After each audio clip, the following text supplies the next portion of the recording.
गुरुर् ब्रह्मा गुरुर्विष्णू गुरुर्देव महेश्वर गुरुर साक्षात परब्रह्म तस्मै श्री गुरुवे नमः. अवधूत चिंतन श्री गुरुदेव दत्त श्री स्वामी समर्थ महाराजांच्या नामस्मरणाने आजच्या व्हिडिओला सुरुवात करते. तर आज आहे 9 जुलै आहे. आज आहे गुरुवार. 9 जुलै ते 19 जुलैपर्यंत 21 दिवसाची इच्छापूर्तीसाठी स्वामी सेवा गुरुपौर्णिमेनिमित्त तुम्ही नक्कीच करा. बघा, या सेवा केल्याने आपल्या आयुष्यामध्ये काय घडतं काय नाही नक्कीच तुम्ही या सेवा करून बघा. गुरुपौर्णिमेचं औचित्य साधून आपण दरवर्षी महाराजांची सेवा करत असतो. ती सेवा कशी करायची त्याच्याबद्दल हा व्हिडिओ आहे. तर सगळ्यात आधी आपण गुरुपौर्णिमेनिमित्त गुरुपौर्णिमा आपल्या सगळ्यांसाठी खूप महत्त्वाची आहे आणि महाराज आपले गुरु आहेत. आपण महाराजांचे शिष्य आहोत. गुरुविषयी कृतज्ञता व्यक्त करण्याचा हा दिवस आहे. आपल्या आयुष्यात जे काय चाललं आहे ते स्वामी कृपेने चालू आहे आणि आयुष्याचा शेवट पण महाराजांच्याच कृपेने होणार आहे. त्यामुळं स्वामी महाराजांना कृतज्ञता व्यक्त करण्यासाठी आपण गुरुपौर्णिमेनिमित्त 21 दिवसाची ही सेवा तुम्ही नक्की करू शकता. दरवर्षीप्रमाणे 21 दिवसाची सेवा करत असतो. या कालावधीमध्ये 90% महिलांना मासिक धर्म असतो. तर या मासिक धर्मामध्ये मुळे आपली सेवा राहून जाते. तर 29 जुलैनंतर पण आपण ही सेवा करू शकतो. अर्थातच मला माफ करा, मला व्हिडिओ अपलोड करायला लेट झालेला आहे. कारण 9 जुलैच्या अगोदर पण तुम्हाला काही वेळ असतो तेव्हा पण तुम्ही त्या सेवा करू शकतात. तरी पण तुम्हाला नाही वाटलं की आता 21 दिवसामध्ये आता आपल्याला मासिक धर्म चालू आहे, आता माझी सेवा स्किप होणार, काही हरकत नाही. गुरुपौर्णिमा झाल्यानंतर तरी पण तुम्ही 4 ते 5 दिवसामध्ये तुमचे 21 दिवसाचं पारायण तुम्ही पूर्ण करून घेऊ शकतात. महाराजांच्या सेवेला कुठंही कधीही बंधन नाही आहे. आपण सेवा आपली करायचीच आहे. तर काही हरकत नाही, सेवा चालूच ठेवायची आहे. मासिक धर्मानंतर पण तुम्ही 9 जुलै ते 21 जुलैमध्ये जर तुम्हाला करणं झालं नाही तर गुरुपौर्णिमेच्या नंतर पण तुम्ही आपली सेवा करू शकता. इकडं तिकडं 4 ते 5 दिवस होऊ शकतात, ते पण मी समजू शकते. प्लीज माझा व्हिडिओ हा तुम्ही स्किप न करता बघा, म्हणजे तुम्हाला समजून जाईल की महाराजाची सेवा कशी करायची. आपण जेव्हा सेवेला सुरुवात करतो तर करविता आपले मालक श्री स्वामी समर्थ महाराज आहेत. त्यांना समजतं त्यांची सेवा आपल्याकडून निर्विघ्नपणे कशी पार करून घ्यायची.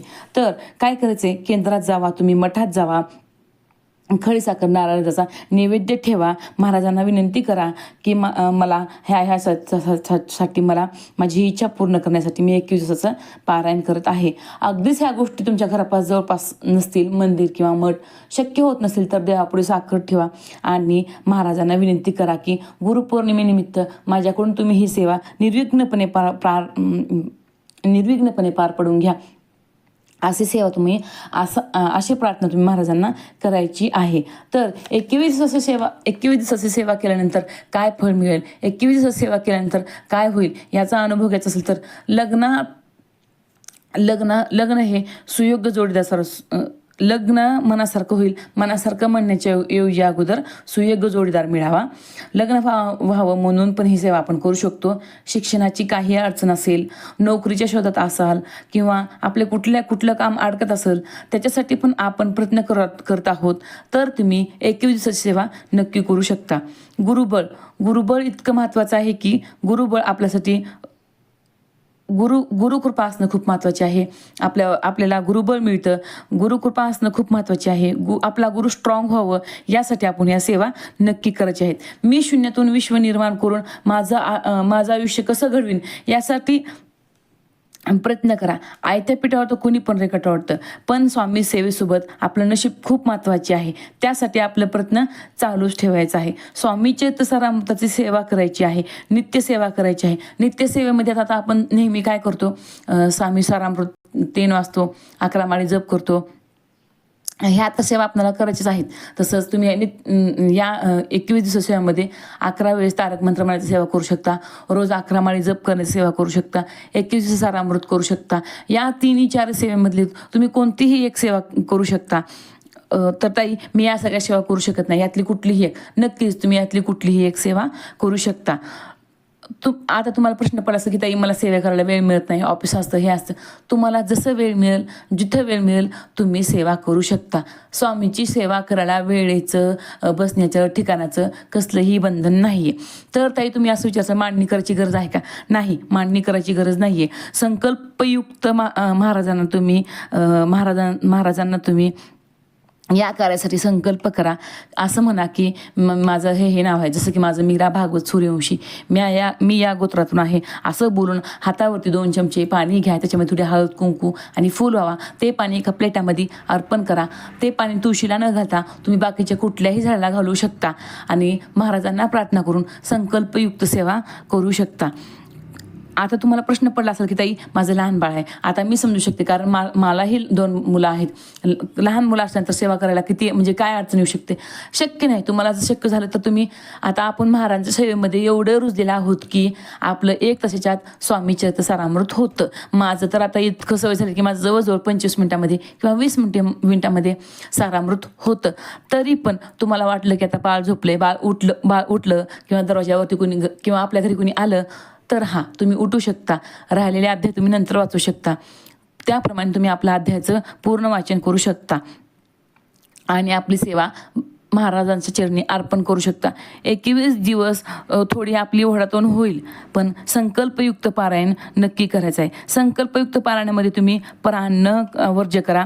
माहेरचं खाऊ शकता, पण दुसऱ्याचं अन्न तुम्ही खाऊ शकत नाही, कारण शेजारी पाजाऱ्यांचं परान्नामधून दोष लागतात. ऑलरेडी आपल्याला भरपूर दोष असतात, आणखीन लोकांचे दोष आपल्या डोक्यावरती कशाला मांडून घ्यायचे. त्यामुळं तुम्ही एवढ्या दिवसामध्ये परान्न टाळू शकता. माहेरचं सोडून तुम्ही कुठल्याही बाकीच्या लोकांचं खायचं नाही.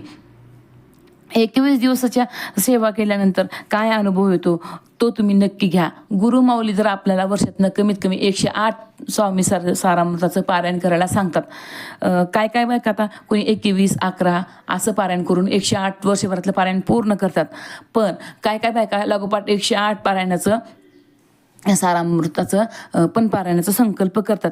मला तुम्हाला कळकळीची विनंती आहे, नम्र विनंती आहे की तुम्ही गुरुपौर्णिमेचं औचित्य साधून आपल्या महाराजांना गुरु केलेलं आहे. आपले महाराज आपले गुरु आहेत. महाराज आपल्याला आयुष्यात काहीही वाईट होऊ देत नाहीत. भले प्रत्येक मार्गावर महाराज आपली परीक्षा घेतील. माझी तर महाराज एवढी परीक्षा घेतात की आता काय सांगू. पण मला असं वाटतं की नक्कीच मी महाराजांच्या खूप जवळचे आहे काय की म्हणून माझ्या परीक्षा महाराज घेत असतात. भले परीक्षा घेत असतील महाराज, काय वाद नाही, पण महाराज मला त्या परीक्षेतनं मला असं बळ देतात. मला महाराज प्रत्येक संकटामध्ये धावून येतात. आणखीन पण मी महाराजांच्या परीक्षा देत आहे आणि कायम देत राहणार, कारण मला आवडतं. महाराज माझी परीक्षा घेतात, मला संकट देतात, मला दुःख देतात, पण त्याच्यातून महाराज मला दुसऱ्याशी लगेच तारतात. ह्या सगळ्या गोष्टीचा मला खूप खूप खूप मोठा अनुभव आहे. तुम्ही पण नक्कीच 21 दिवसाची सेवा करून बघा, 11 दिवसाची करून बघा, तारक मंत्राची सेवा करून बघा, 11 माळेची जप सेवा करून बघा. महाराजांनी आपल्याला दिलेलं आहे, आपल्याला जे दिलेलं आहे सुख समाधान, ते समाधान राखून ठेवण्यासाठी किंवा ते समाधान कायम जपण्यासाठी, विनम्र महाराजांच्या पुढे विनम्र राहण्यासाठी ह्या सगळ्या सेवा तुम्ही करू शकता. जे काय महाराजांनी दिले ते कायम टिकवण्यासाठी, कायम राहण्यासाठी नम्रपणे दिलेल्या महाराजांनी ते आपण घ्यायचं आहे. त्याच्यातून आपल्याला सुख मिळतं, समाधान मिळतं. बघा, महाराज देऊन पण बघतात आणि घेऊन पण बघतात. त्यामुळं दिलेलं आपल्याला कसं टिकवायचं आहे आणि ते आपल्या कायम कसं टिकवायचं आहे ते सगळं आपल्यावर आहे. तुम्ही पण नक्की या सेवा करा आणि या सेवेमधून सुखी समाधानी आपलं आयुष्य जगा. माझी ही केलेली सेवा श्री स्वामी समर्थ महाराजांच्या चरणी अर्पण. माझा हा व्हिडिओ आवडला असेल तर लाईक करा, शेअर करा, सबस्क्राईब करा, कमेंट बॉक्समध्ये श्री स्वामी समर्थ लिहा. श्री स्वामी समर्थ.